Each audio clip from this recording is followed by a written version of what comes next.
लेकिन वो वहाँ पे कांग्रेस को ही सपोर्ट कर रहे हैं ना, पहले मुखालिफत के बाद में। नहीं, सिर्फ आकर के गया, वो रस्मी तौर पर आना था, वो सब लोगों को पता था। मतलब ये कि वो अंदर से नाराजी हैं। बेशक नाराज हैं, बेशक नाराज है। और नाराजगी किसके लिए है? जैद खान के लिए तो टिकट नहीं पूछे ना, जैद खान के लिए तो टिकट नहीं पूछे ना। कम से कम किसी एक मुसलमान को दे दीजिए 7 नामों में। इसका असर होगा इंशाअल्लाह होगा, अल्लाह की जात से उम्मीद है होगा, यकीनन होगा। बीजेपी आने वाली है, कुछ फर्क नहीं पड़ता। मेरे को बहुत सारे लोगों ने उधर इंटरव्यू लेकर के पूछे कि बीजेपी आ गई तो मैं बोला बलानो नम दे बलेनो नम दे मतलब दम भी हमारा है, मतलब ताकत भी हमारी है और जाल भी हमारी है। अरे क्यों इनके वालिद साहब कांग्रेस नहीं छोड़े? क्यों छोड़े थे 83 में इनके वालिद साहब कांग्रेस? क्योंकि कांग्रेस ने इनको टिकट नहीं दी थी, अब जाकर के जेडीएस आए थे। खुद रिजवान अरशद साहब के वालिद को कांग्रेस टिकट नहीं दी तो ये जेडीएस ज्वाइन करे थे 83 में। आज खड़के बोल रहे हैं कि बीजेपी आ जाएगी, बीजेपी आ जाएगी, आप समर्थ को वोट करिए। जिस वक्त पर अजीज सेठ साहब खड़े थे तो आपके वालिद साहब उनके खिलाफ कंटेस्ट करे कि नहीं करे? तब बीजेपी का डर नहीं था। डीके शिव कुमार को इंप्रेस करने के लिए मजहब के साथ आप गद्दारी कर रहे हैं। मैं पीएम मुजम्मिल साहब को सुन रहा था, बोलना नहीं पसंद करता मैं, हजरत तो मिंबर पर बैठकर बोले हैं इस बात को कि जो शख्स पार्टी की वफादारी में मिल्लत के साथ गद्दारी करे उसका मिसाल एक कुत्ते का है। अब झगड़ा भी हो गया मेरा उबैदुल्लाह शरीफ साहब के साथ दावणगेरे में, जिस होटल में मैं रुका था वो होटल में वही भी थे। बातचीत तड़प झड़प हुई तो ऊंची ऊंची आवाज में बातचीत हो गई। ऐसा नहीं होना चाहिए ना। नहीं, मेरे को बिल्कुल इसका इल्म नहीं था, मैं चाहता भी नहीं हूँ ये सब कुछ। सीनियर लीडरान है, अगर मेरा कहीं पर भी कोई लेना देना है तो आप मिल्लत जो मुझे सजा देना मंजूर करे मैं सजा लेने के लिए तैयार। खुदा की कसम खा करके कह रहा हूँ, अगर मैं कसूरवार पाया गया तो मैं अब किसी की नजर में नजर नहीं आऊंगा इंशाअल्लाह। ये आए 2014 में जाफर शरीफ साहब को खत्म कर दिए, 2017 में एमएलसी नसीर अहमद साहब की सीट लेकर के बैठ गए। ये तो अल्लाह उनके ऊपर मेहरबान था। नसीर अहमद साहब माशाअल्लाह थोड़ा मिल्लत की धड़कन है, थोड़ा दर्द रखते हैं कौम का, अल्लाह ताला ने उनके ऊपर मेहरबानी की, वो भी एमएलसी बन गए। लेकिन उनकी सीट खा गए रिजवान अरशद। फिर उसके बाद में निकल करके आए रोशन बेग साहब को खत्म कर दिए। अब रिजवान अरशद साहब से दुश्मनी रखते हैं क्या? दुश्मनी नहीं, ये जो कौम को तोड़ने का काम कर रहे हैं सरासर गलत है। मिल्लत में 2 टुकड़े जो कर रहे हैं, अच्छा काम भी तो कर रहे हैं। शिवाजी नगर में बहुत डेवलप किया है। नहीं, वो तो स्मार्ट सिटी के चीज कबूल की गई थी ना, मतलब सेलेक्ट की गई थी स्मार्ट सिटी के लिए, उसमें इतना सारा काम हो गया। जी, यहाँ अंदरूनी खबर मिली ये है कि जो है रोशन बेग साहब शिवाजी नगर में आइंदा आने वाले इंतखाबात में चूँकि तैयारी कर रहे हैं, कांग्रेस से क़ुर्बतें बढ़ा रहे हैं, इसी चक्कर में जो है आला कमान से पूरी मजबूती के लिए जो है थोड़ा सा हमारे शिवाजी नगर के एमएलए साहब थोड़ा बड़ा चढ़ा करके आगे बढ़ रहे, कुछ ऐसा मामला आपको मैदान खुला है, भगाइए घोड़े, 1 नहीं 2 नहीं 36 घोड़े भगाइए और जो पहले आएगा वो जीतेगा। लेकिन मैं तो यकीन के साथ कहता हूँ रिजवान अरशद साहब के लिए बहुत टफ इलेक्शन होगा, क्योंकि पहली बात वो कोई अपनी काबिलियत पे जीत के आए हुए इंसान नहीं है। और नाज़रीन गिरामी अस्सलामु अलैकुम व रहमतुल्लाहि व बरकातुहू। सीधी बात के रूबरू प्रोग्राम में आप लोगों का इस्तकबाल है। नाज़रीन गिरामी, इंतखाबात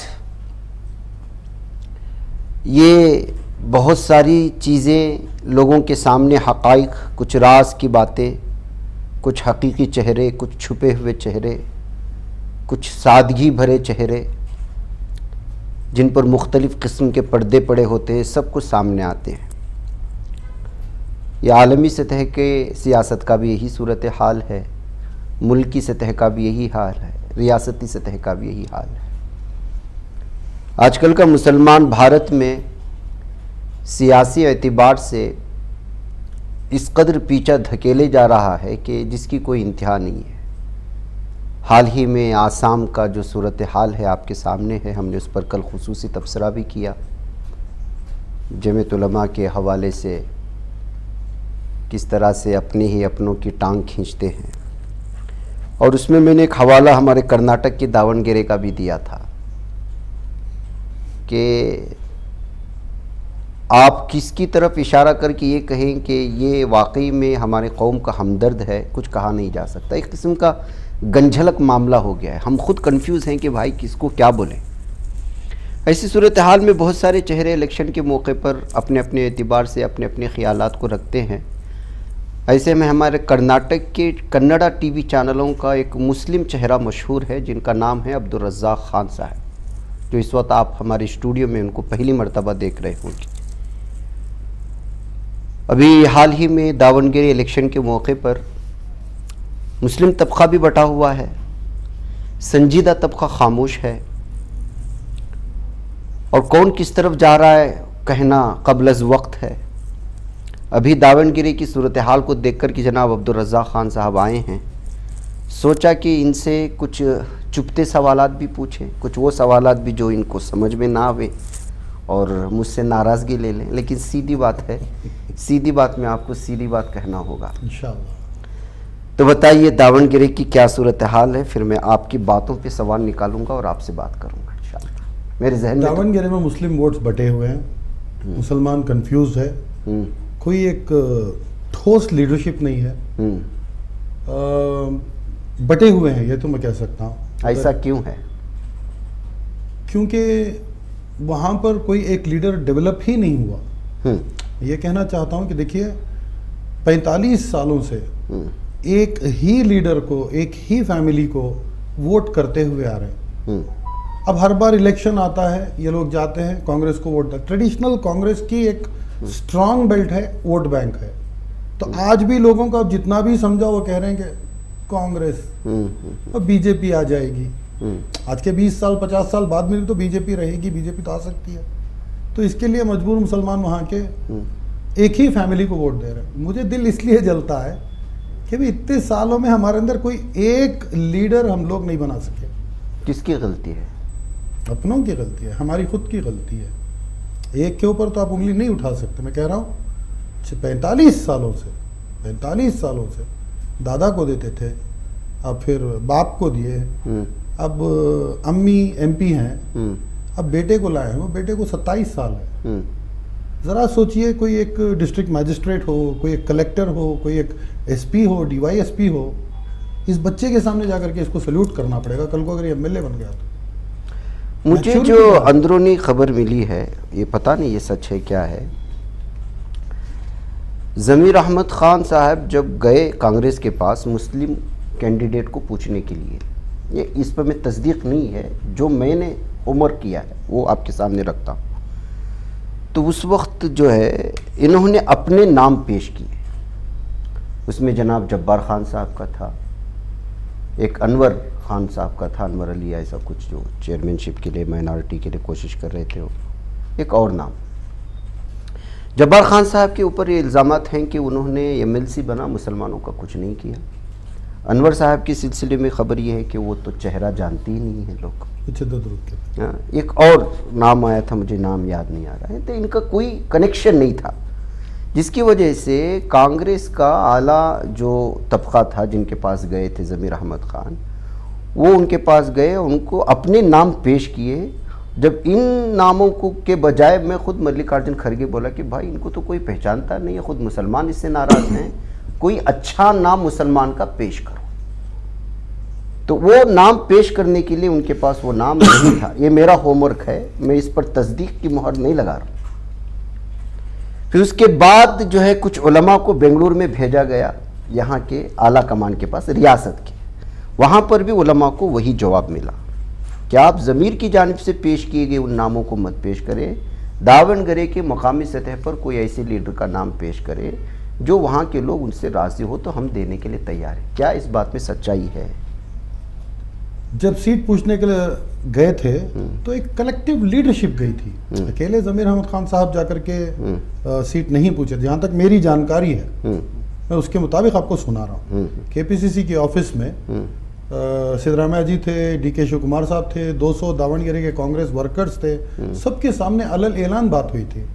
वहाँ पर नाम यकीनन सबसे पहला नाम जब्बार साहब का ही पेश हुआ था। अब्दुल जब्बार साहब। क्या कहते हैं आप, जब्बार साहब ने कौम के लिए कुछ खिदमत की है?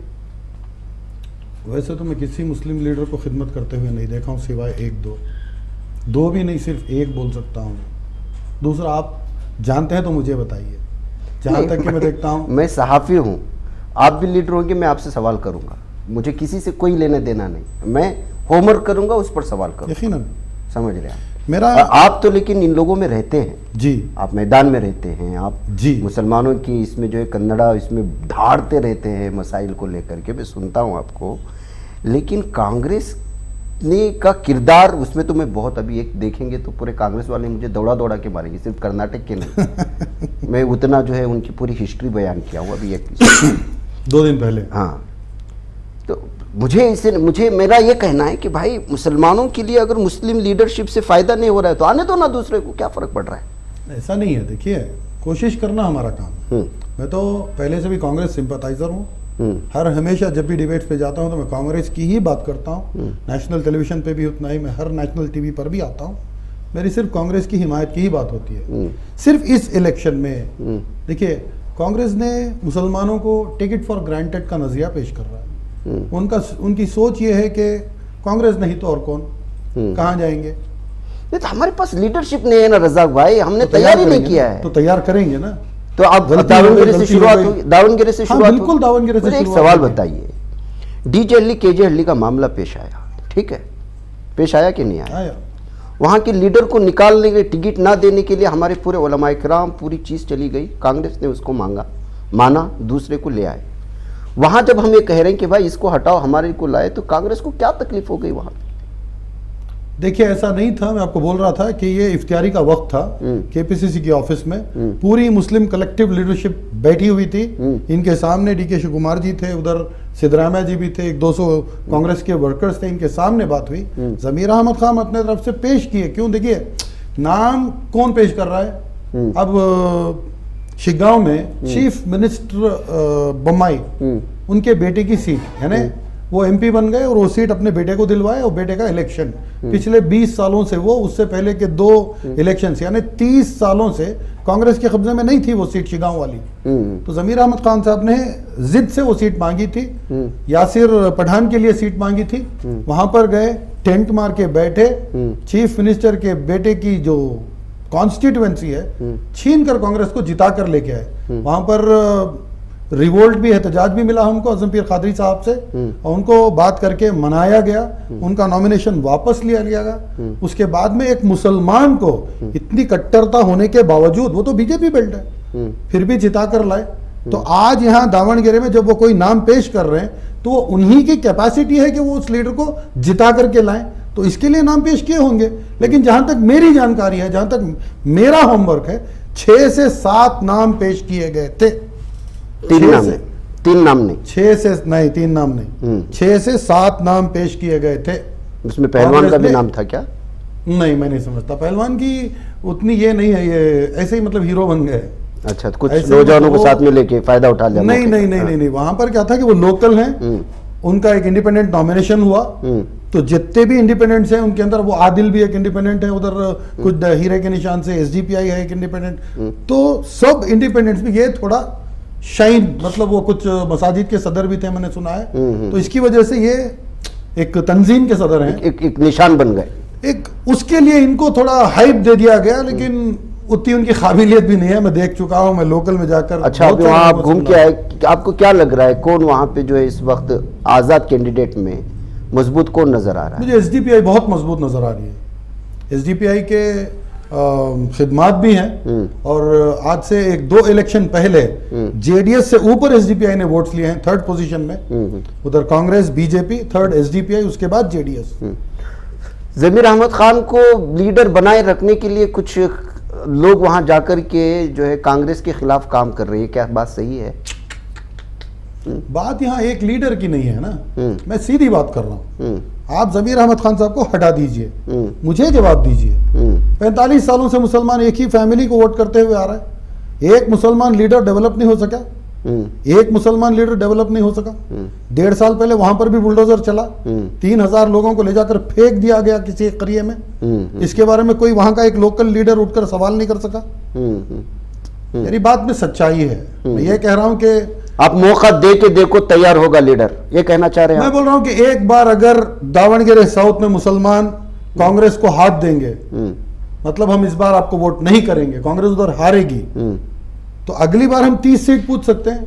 सब में हाईएस्ट हमारा पॉपुलेशन है कर्नाटका में, मुसलमानों की अक्सरियत है, मतलब कैस्ट वाइज अगर आप देखें तो मुसलमानों की अक्सरियत नंबर 1 पे आती है। तो हाईएस्ट पॉपुलेशन हमारा होते हुए हमारा परसेंटेज ऑफ पॉपुलेशन उठाओ, वी आर क्लोज टू 20%। चलो 15% मान के चलो, 224 का 15% उठा लो, कम से कम 30-35 एमएलए हमारे होने चाहिए हकीकत में। मैं एक सिंपल सी बात बोलता हूँ, डीके शिव कुमार को जब चीफ मिनिस्टर बनाने की बात आ रही है तो सारे उनके मठाधीश जो बड़े बड़े हैं वो लोग आकर के ओपनली बोल रहे हैं कि अगर नहीं बनाएंगे तो ऐसा होगा वैसा होगा। तो ये मुसलमानों के साथ क्यों नहीं होना चाहिए? क्यों नहीं वहां पर काबिलियत मुसलमानों को देनी चाहिए? अच्छा, दावनगिरी में मसाजिद की अइमा वगैरह किसकी जानिब है, उनका क्या चुका? वहां पर भी स्प्लिट है, वहां पर भी स्प्लिट है। मैंने एक एक नमाज एक अलग अलग मस्जिद में पढ़ी। मस्जिद में नमाज पढ़ने के बावजूद बाहर आकर मैंने लोगों से बात करी, मैं समझा। फाइनली जाकर के मेरा ये था कि किसी भी हालत में, देखिए ये बहुत सिंपल है, आज नहीं तो फिर कभी नहीं। यानी अभी भी बेदारी नहीं आई है? नहीं आई है, नहीं आई। थोड़ा सा खौफ अभी भी बना हुआ है? खौफ नहीं, ये झूठी एक कैंपेन चल रही है उधर। ऐसा हुआ तो ऐसा होगा बोल। शिवाजी नगर के एमएलए फलस्तीन का हवाला देकर के क्या जोड़ है उन दोनों को उसको? नहीं, अब यहाँ पर क्या है कि हमारे रिजवान अरशद साहब शायद मिनिस्टर बनना चाह रहे हैं, तो पार्टी की वफादारी में मिल्लत से गद्दारी करने लगे हैं। कलेक्टिव लीडरशिप जब टिकट पूछने के लिए गई थी, टिकट नहीं मिली, तो कैंपेन के लिए भी साथ में जाना था ना। अकेले निकल कर चले गए, उधर जाकर के अपना परचम लहराने की कोशिश की, फिर भी नाकाम। अपनी मार्केटिंग के लिए गए, अपनी मार्केटिंग के लिए गए। पार्टी की वफादारी में कल को चलते शायद अगर एक कैंडिडेट को जिता कर लाऊं तो मैं मिनिस्ट्री पूछ सकता हूं। सीधी सीधी बात है। लेकिन इसी की वजह से अगले इलेक्शन में तो हमारे रोशन बेग साहब तैयारी में हैं। होने दो, लेकिन ये तो आने वाला 28 बताएगा कि क्या होगा। मुझे तो अंदरूनी सतह पे ये खबर है कि अगला असेंबली इलेक्शन में तो रोशन बेग साहब उतरने वाले हैं। जो भी उतरे ना उतरे, रिजवान अरशद साहब के लिए तो बहुत टफ होगा ये जो इन्होंने किया। मैं सिर्फ एक आपको एक सीक्वेंस बताता हूँ। 2023 से पहले मुसलमान अलग अलग मुख्तलिफ पार्टियों में बटा हुआ था। बहुत कोशिश चली, गली गली नुक्कड़ नुक्कड़, हर मस्जिद, हर मैं तो ये कहता हूँ कि सिर्फ कांग्रेस के कार्यकर्ताओं से हटकर हमारे उलमा इकराम का बहुत बड़ा रोल था। इसके अलावा मोहल्ले के जो बड़े बुजुर्ग हजरात हैं उनका बड़ा रोल था। मोहल्ले के नौजवान और बच्चे भी, मस्तूरात भी, सब लोगों में एक काम चला कि इकट्ठे होकर अगर हम एक बार कांग्रेस को सपोर्ट करेंगे तो हम बीजेपी को हराएंगे। हम लोगों ने सिटिंग 12 मिनिस्टर्स को हरा दिया, पता है? सही बात। सीटी रवि से लेकर बीसी नागेश से लेकर हर 12 सिटिंग मिनिस्टर्स को हरा दिए। जो 112 115 आते थे उन लोगों को हम 55-60 पे रोक दिए। अच्छा, मुझे यहाँ अंदरूनी खबर मिली ये है कि जो है रोशन बेग साहब शिवाजी नगर में आइंदा आने वाले इंतखाबात में चूँकि तैयारी कर रहे हैं, कांग्रेस से क़ुर्बतें बढ़ा रहे हैं, इसी चक्कर में जो है आला कमान से पूरी मजबूती के लिए जो है थोड़ा सा हमारे शिवाजी नगर के एमएलए साहब थोड़ा बड़ा चढ़ा करके आगे बढ़ रहे, कुछ ऐसा मामला आपको? मैदान खुला है, भगाइए घोड़े, एक नहीं दो नहीं 36 घोड़े भगाइए, और जो पहले आएगा वो जीतेगा। लेकिन मैं तो यकीन के साथ कहता हूँ रिजवान अरशद साहब के लिए बहुत टफ इलेक्शन होगा। क्योंकि पहली बात, वो कोई अपनी काबिलियत पे जीत के आए हुए इंसान नहीं है। और भी बहुत सारे कांग्रेस के नेता नहीं, सिटिंग एमएलए को ही टिकट मिलती है, ये कांग्रेस में रूल है। सिटिंग एमएलए को ही टिकट मिलती है। ये आए 2014 में जाफर शरीफ साहब को खत्म कर दिए, 2017 में एमएलसी नसीर अहमद साहब की सीट लेकर के बैठ गए। ये तो अल्लाह उनके ऊपर मेहरबान था। नसीर अहमद साहब माशाल्लाह थोड़ा मिल्लत की धड़कन है, थोड़ा दर्द रखते हैं कौम का, अल्लाह ताला ने उनके ऊपर मेहरबानी की, वो भी एमएलसी बन गए। लेकिन उनकी सीट खा गए रिजवान अरशद। फिर उसके बाद में निकल करके आए, रोशन बेग साहब को खत्म कर दिए। आप रिजवान अरशद साहब से दुश्मनी रखते हैं क्या? दुश्मनी नहीं, ये जो कौम को तोड़ने का काम कर रहे हैं सरासर गलत है। मिल्लत में दो टुकड़े जो कर रहे हैं, अच्छा काम भी तो कर रहे हैं। शिवाजी नगर में बहुत डेवलप किया है। नहीं, वो तो स्मार्ट सिटी के चीज कबूल की गई थी ना, मतलब सेलेक्ट की गई थी स्मार्ट सिटी के लिए, उसमें इतना सारा काम हो गया। ये उनका कोई कमाल नहीं है। अपनी काबिलियत पे इनको वोट नहीं मिला। मैं बोल रहा हूँ कि ये लीडर बन के आज जो ये अपने आप को मतलब जमीर भाई की टक्कर में जमीर भाई को खत्म करने की जो कोशिश कर रहे हैं ना, ये खत्म हो जाएंगे लेकिन जमीर भी खत्म नहीं होंगे। मैं आपका बयान सुना, वहां भी दावनगिरी में भी उनके खिलाफ बहुत बोल रहे हैं। बाखैदा बोलूंगा, जिस चीज से मिल्लत को धोखा है उस चीज में खुल के बोलूंगा। मैं किसी को नहीं बख्शूंगा। मैं जमीर भाई का चमचा नहीं हूं, मैं जमीर साहब का चमचा नहीं हूं। लेकिन मैं मानता हूं, मैं उनके कामों को आज से नहीं देख रहा हूं। मेरी भी पैदाइश खलासी पार्लियम से है। सियासत में आने से पहले से ये इंसान वैसे हैं कि ये लोगों की मदद करते हैं। आप भी जानते हैं, लेकिन एक चीज है, आप भी जानते हैं, मैं भी जानता हूं, 4000 लोगों को उम्रा भेज देना अपने आप में एक कमाल है। कहीं ना कहीं किसी ना किसी की दुआ तो कबूल हुई होगी। 1000 लोगों को हज को भेज देना कोई मामूली बात नहीं है। कोई गैर बच्ची, ईमान वाली भी नहीं है, 2 साल की बच्ची, उसके हार्ट का ऑपरेशन 25 लाख रुपए उठाकर दे देना कोई मामूली नहीं है। कोई एक ऑटो ड्राइवर मर गया, उसके लिए 5 लाख रुपए दे देना मामूली बात नहीं है। कौन? जमीर अहमद खान। हाँ, अपनी कॉन्स्टिट्यूएंसी से मुद्दतों से है, सरकार में तो पैसा है उनके पास, दे रहे हैं, कौन सा है अपना दे रहे हैं भाई। सिर्फ इतनी बात नहीं, हाल ही में मैं उनका एक वीडियो देख रहा था, सरकार में जो आदमी जितनी ज्यादा रहता है, जितनी कुर्बती रहता है, उसकी आमदनी भी बढ़ती है। अब आमदनी बढ़ रही है तो उस पर जरूरी है कि दूसरों को दे। अब दूसरे मिनिस्टर्स की, एमएलए की आमदनी बढ़ी नहीं है, छोड़िए वो, क्यों जेब में हाथ नहीं डालते ये लोग? खैर वो दिलों का मामला है। तो खत छोटा लेकिन तारुफ में, दिल की धड़कन में, मतलब मुसलमानों में, सब में ऊंचा लीडर आज मुसलमानों को नहीं, गैरों को भी देते हैं। हमने कई वीडियो, आपके नजरिए से सब में ऊंचा मुस्लिम लीडर आज कौन है?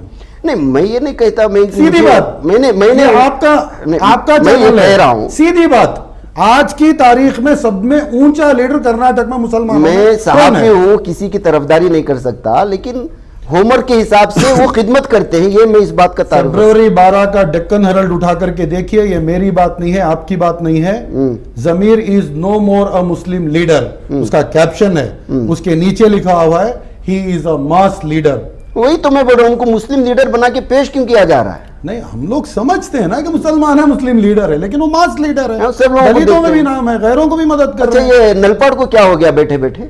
सरासर गलत है, सरासर गलत। आप उनके खिलाफ क्यों नहीं बोले? क्यों नहीं बोले? दाढ़ी टोपी वाला, ये एक दाढ़ी टोपी वाला 15 मार्च को ये कह दिया कि रियासत कर्नाटक 17 मार्च 2022 को बंद रहेगा।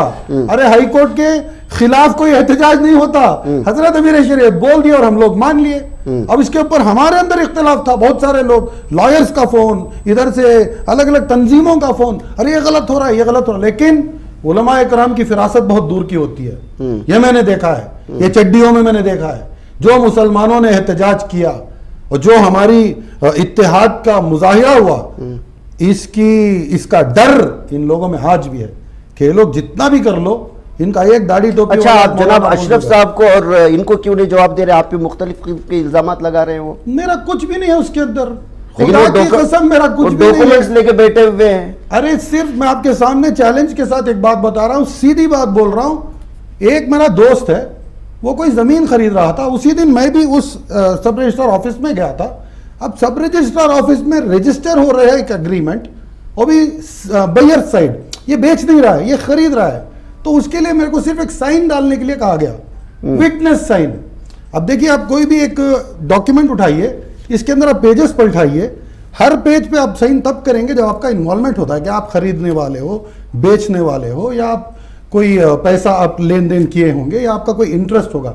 जो विटनेस साइन करते हैं वो उसी के बेस के ऊपर मेरे को एक स्टे मिला।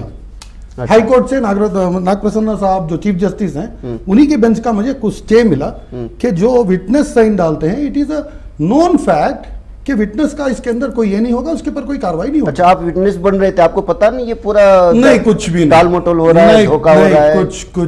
कुछ नहीं पता मुझे उसके बारे में। उसके बाद में फिर आप उनको जवाब दो, बार बार प्रेस कॉन्फ्रेंस करके।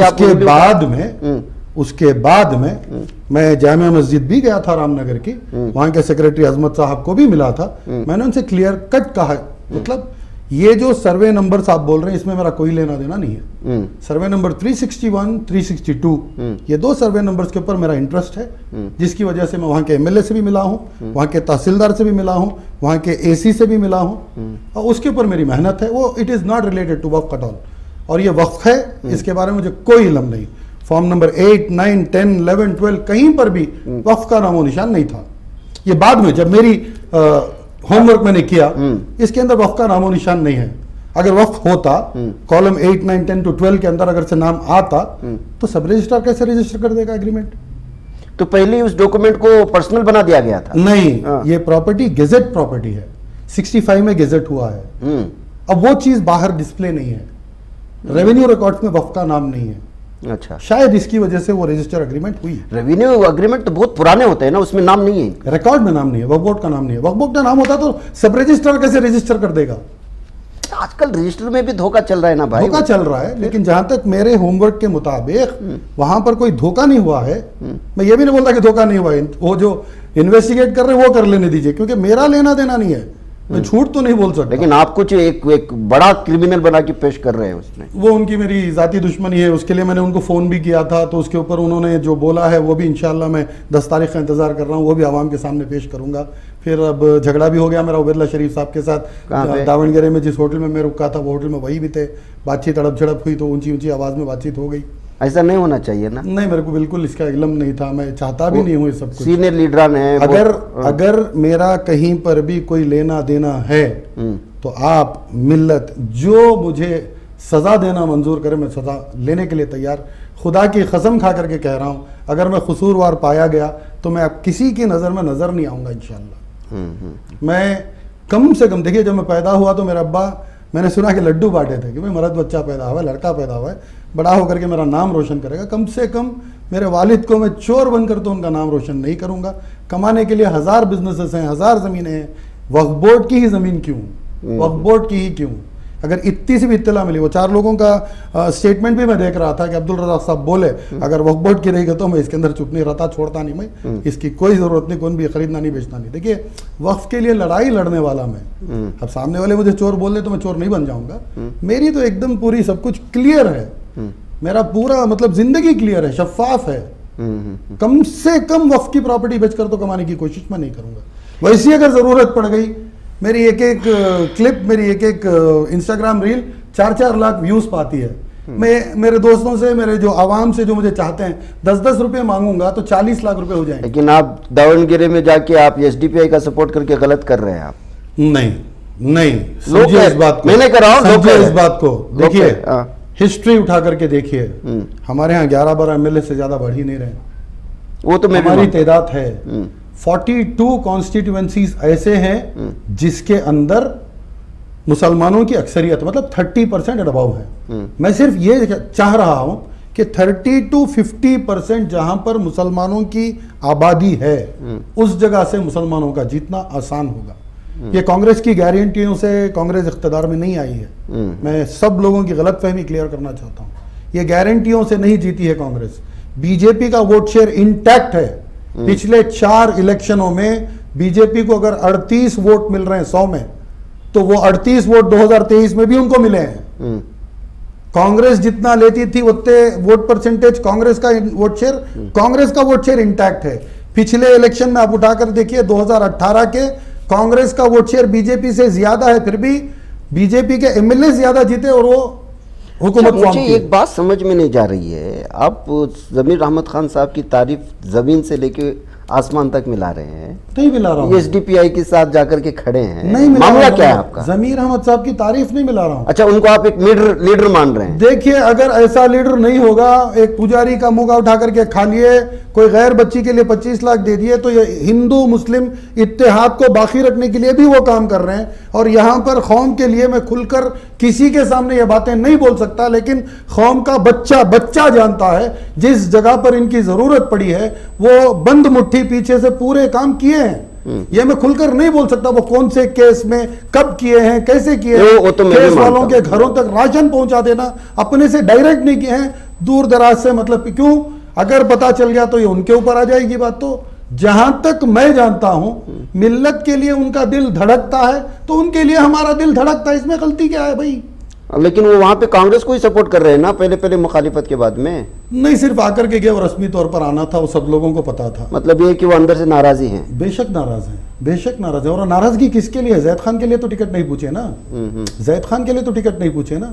कम से कम किसी एक मुसलमान को दे दीजिए 7 नामों में, इसका असर होगा इंशाअल्लाह होगा, अल्लाह की जात से उम्मीद है होगा, यकीनन होगा। बीजेपी आने वाली है, कुछ फर्क नहीं पड़ता। मेरे को बहुत सारे लोगों ने उधर इंटरव्यू लेकर के पूछे कि बीजेपी आ गई तो मैं बोला बलानु नम दे बलेनु नम दे, मतलब दम भी हमारा है, मतलब ताकत भी हमारी है और जाल भी हमारी है। और 2 साल बाद मतलब में यह है कि वहां कांग्रेस हारे या बीजेपी जीते या हारे, फायदा ज़मीर अहमद खान साहब को ही है। देखिए बीजेपी का जीतना कोई फर्क नहीं पड़ने वाला है ना। खैर वो तो है ही है, एक सीट है, एक सीट से कुछ फर्क नहीं पड़ने वाला है, वो तो सही है। लेकिन हारे या जीते, लेकिन फायदा ज़मीर अहमद खान को होगा। कैसे?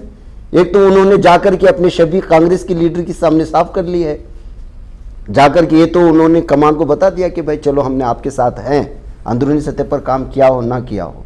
अब हार गए तो जाहिर सी बात है कि कांग्रेस यही समझेगी कि बीजेपी ने जो हमने ज़मीर का पूरी तरह सपोर्ट नहीं किया, इस वजह से ऐसा। देखिए कल के आए हुए बकेट पकड़ के दिल्ली से लेकर आकर कोई अपनी काबिलियत पे, जैसे ज़मीर साहब का आज नाम है, ये यहाँ से निकल कर दावणगेरे में अगर से कंटेस्ट करेंगे तो जीत जाएंगे इंशाल्लाह। ऐसे कोई एक नाम बनाकर आकर के लीडर बने तो ठीक है, बिना कुछ नाम बनाए कोई राहुल गांधी से फ्रेंडशिप में बकेट पकड़ के जाफर शरीफ साहब को खत्म करके इलेक्शन हार गए, फिर एक बार खड़े हार गए। हारे हुए को कांग्रेस ने ला करके जो पकी पकाई बिरयानी थी परोस दी। कोई मेहनत से इलेक्शन जीतने का वक्त तो इनको नहीं आया था हमारे रिजवान अरशद साहब को। आज जमीर अहमद साहब को खत्म करने के लिए वहां पर जाकर कैंपेन करके देखिए हम जिता करके लाए, ये नाम तो पाने वाले हैं अगर जीत गया तो नहीं है वहां पे, नहीं बिल्कुल नहीं है। कैंडिडेट है क्या? नहीं है, नहीं बिल्कुल कैंडिडेट भी नहीं। मैंने मजहर को सुना कि इस बार वो वहां से मतलब कंटेस्ट करने के लिए तैयार नहीं थे, तो उनके जमीनी सतह पे क्या देखा आपने वहां? मुसलमानों को मतलब मुझे खबर मिली कि खवातीन वो बहुत ज्यादा एसडीपी की जानिब झुका हुए हैं। बेशक ऐसा है, बेशक। मैं गली गली घूम करके आ रहा हूँ, मैं कैंपेन करके आ रहा हूँ। क्या पैगाम देना चाहते हैं आप? मैं सिर्फ इतना पैगाम देना चाहता हूँ कि जो कुछ भी हो जाए हमारा इत्तेहाद ना टूटे। इलेक्शंस आएंगे, इलेक्शंस जाएंगे, अपने ज़ाती फ़ायदे के लिए मिल्लत को बर्बाद ना करें। मिल्लत के जो भी मसाइल हैं इसकी बात उठाएं, मतलब सब लोग मिल करके करें। कलेक्टिव लीडरशिप जाती है टिकट पूछने के लिए, टिकट नहीं मिली, अब एक लीडर। अब आज की तारीख में ये अनडाउटेड है, मैं फिर भी बोलता हूं मैं चमचागिरी नहीं कर रहा हूं, लेकिन आवाम को जाकर अब किसी बच्चे को भी पूछिए, बड़े को भी पूछिए, सिंपल सी एक बात है, वो कौम के टॉलेस्ट लीडर हैं आज। तो जब वो नहीं जा रहे तो आपकी कितनी मजाल कि आप जाकर के पूरा काम बिगाड़ रहे हैं, गैरों के सामने आप मजाक बन रहे हैं। डीके शिव कुमार को इम्प्रेस करने के लिए मजहब के साथ आप गद्दारी कर रहे हैं। मैं पीएम मुजम्मिल साहब को सुन रहा था, बोलना नहीं पसंद करता मैं, हजरत तो मिंबर पर बैठकर बोले हैं इस बात को कि जो शख्स पार्टी की वफादारी में मिल्लत के साथ गद्दारी करे उसका मिसाल एक कुत्ते का है। मैं नहीं बोलना चाहता था, लेकिन हजरत मिंबर पर बोले हैं, मैं सुना रहा हूं। गलत है, गलत है। पूरे मुस्लिम लीडर्स को खत्म करते हुए आ रहे हैं। वहां खड़ के सीएम इब्राहिम साहब के बारे में क्या क्या बातें बोल रहे हैं। अरे क्यों इनके वालिद साहब कांग्रेस नहीं छोड़े? क्यों छोड़े थे 83 में इनके वालिद साहब कांग्रेस? क्योंकि कांग्रेस ने इनको टिकट नहीं दी थी, अब जाकर के जेडीएस आए थे। खुद रिजवान अरशद साहब के वालिद को कांग्रेस टिकट नहीं दी, तो ये जेडीएस ज्वाइन करे थे 83 में। आज खड़के बोल रहे हैं कि बीजेपी आ जाएगी, बीजेपी आ जाएगी, आप समर्थ को वोट करिए। जिस वक्त पर अजीज सेठ साहब खड़े थे तो आपके वालिद साहब उनके खिलाफ कंटेस्ट करे कि नहीं करे? तब बीजेपी का डर नहीं था। 83 के बाद बीजेपी नहीं थी इंडिया में। सीएम इब्राहिम साहब तो स्पीच और इस तरह के बयान से वो आगे पढ़े, मैदानी सतह के लीडर, मैदानी सतह के लीडर नहीं, उनकी एक एमएलए बनने की काबिलियत नहीं है, सब कुछ अलग बात है, लेकिन एक जमाने के बड़े लीडर हैं। आपके मुकाबले वो आपके वालिद साहब को टिकट देते थे एक जमाना, तो एक नाम है, गैरों में एक नाम है, उस नाम को बाकी रखिए ना। हमारे अंदरून में वो लीडर हैं नहीं है, वो तुम्हारा मेरा मामला है। आवाम के सामने जब आप खड़ के उधर ठहरे हैं, सबके सामने आप बोल रहे हैं और मजाक उड़ा रहे हैं उनका, अच्छी बात तो नहीं है ना। आप क्या हासिल करना चाह रहे हैं? आप ये सब कुछ किसके लिए कर रहे हैं? मिल्लत के लिए। उधर खड़ के गाजा के बच्चों की आप हवाला देकर के वोट पूछेंगे? शर्म भी नहीं है आपको? शर्म भी नहीं आई? वही गाजा का झंडा जब हम लोग इधर उठाए तो आपने एफआईआर किया, आप ही की सरकार ने एफआईआर करी। क्या हो गया मुसलमानों का कांग्रेस से आज तक? 2B रिजर्वेशन जो स्टे है उसको वेकेट कर दिए। क्यों? ये अगले इलेक्शन का मुद्दा है क्या? काउ प्रोटेक्शन बिल के ऊपर अमेंडमेंट लाएंगे, 13 साल की उम्र से ज्यादा उम्र वाली बैल को काटने का एक मौका फराहम करेंगे मुसलमानों को। कहां हो गया, क्या हो गया? मतलब हम लोग फिक्स डिपॉजिट है ना मुसलमान, 500 दो, एक बिरयानी दो, साले आके वोट कर देंगे, बस खत्म करो इनको यहीं पे। ये तो आज से नहीं ना, 70 सालों से चल रहा है। आज नहीं तो फिर कब आंख खुलेगी? चलो भाई रिजवान अरशद साहब की बात मान लेंगे, आज अगर कांग्रेस को वोट नहीं, बीजेपी आ जाएगी 2028 में, 2028 में तब बीजेपी नहीं आएगी। बात तो सिंपल है ना। मेरी बात सिर्फ इतनी है कि देखिए इसके बाद में बहुत सारे और उबल गए सियासी मेंढक, वो भी निकल कर आकर जमीर भाई के खिलाफ बोलने लगे। क्यों? क्योंकि रिजवान अरशद साहब से उनकी मुलाकात हुई, रिजवान अरशद साहब ने उनको समझाया। इलेक्शन के वक्त 3-4 दिन इलेक्शन को अटिका बाबू को याद आया कि जमीर साहब ने बचपन में कुछ एक बात कही थी, अल्लाह के बाद सिद्धरामैया, वो अब याद आ गई बात। और अब जमीर बड़ा लीडर नहीं है, जमीर कौम का लीडर नहीं है। अरे भी तू तो है ना कौम का लीडर, क्या किया भी आज तक? उनकी एक रैली में जब वो जाते हैं ना, मोहब्बत से लोग जो उनके लिए एप्पल का हार बना करके पहनाते हैं ना, वो हार में जितने एप्पल्स हैं उतनी पूरी जिंदगी माँ बाबू ने नहीं खाए होंगे। वो एक हार में उतने एप्पल्स होते हैं। लीडर कोई अपने से ऐसे ही नहीं बन जाता। लीडर कोई डीके शिव कुमार की गुलामी में नहीं बन जाएगा। लीडर पब्लिक चुनती है, पब्लिक बनाती है। दावणगेरे जब वो एंट्री दिए थे ना, 850 कार्स थे उनके, लिटरली काउंट किए हुए, ड्रोन शूटिंग लेकर के। ये मोहब्बत जताओ ना, ये मोहब्बत कमाओ ना। आप आओ भी नहीं आओ भी, लोगों की ख्वाहिश थी कि जमीर भाई नहीं आना चाहिए दावणगेरे, आप आ रहे हैं तो इस्तकबाल में कमी कोई नहीं होगी। ये लीडर होता है। फिर भी बोल रहा हूं मैं उनका चमचा नहीं हूं, मैं उनका चमचा नहीं हूं, लेकिन उनको बहुत पसंद करता हूं, उनकी पॉलिटिक्स को पसंद करता हूं।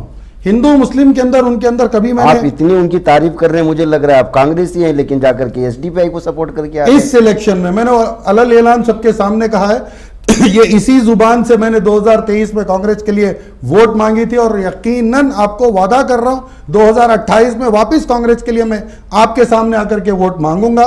सिर्फ इस इलेक्शन में एक सबक सिखाइए, अगर ऐसा हो गया तो 2028 में 30 ऐसी सीट्स है जिस जगह से मुसलमान आसानी से के साथ जीत सकता है। तो उसके लिए मैं इतनी मेहनत पढ़ रहा हूं। तो नाज़रीन गिरामी, अब्दुल रज़्ज़ाक़ साहब से बहुत लंबी गुफ्तगू हो गई, और जाहिर सी बात है दावणगेरे के सिलसिले में मैं खामोशी इख्तियार कर रहा था, अपनी ज़ाती चीज़ें कुछ रख कर के, चूँकि बहुत सारे अलग अलग मौज़ूआत पर बोलते हैं और मुसलमानों की इशूज़ पे बिलखुसूस हमारे कन्नड़ा टीवी जो मकामी कर्नाटक के हैं उसमें नज़र आते हैं, खुसूसी डिबेट्स में, और हॉट टॉपिक पर बात करते हैं। मैं लेकिन रज़्ज़ाक़ साहब की बहुत सारी चीज़ों से इत्तेफाक नहीं रखता, साफ है, सीधी बात है।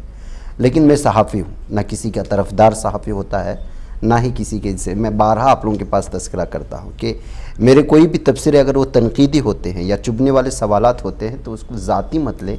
ये सारी की सारी चीज़ें कौम के लिए सही तर्जुमानी पेश करने के लिए होते हैं। इसलिए हमारे दफ्तर में हर एक को वेलकम किया जाता है, वो चाहे बीजेपी का लीडर हो, कांग्रेस का हो, एसडीपी का हो, या एमआईएम का हो, या मसलकी एतबार से किसी भी एतबार से उलमाए किराम हो। यहाँ हर एक को अपने अपनी बात हद में रहते हुए रखने की इजाज़त है। मुझे इजाज़त है, अगर आपको और दावणगेरे वालों को हमारे जनाब रज़्ज़ाक़ भाई साहब की बात समझ में आ रही है तो जाहिर सी बात है आपको भी अल्लाह ताला ने अक़्ल सलीम दिया है।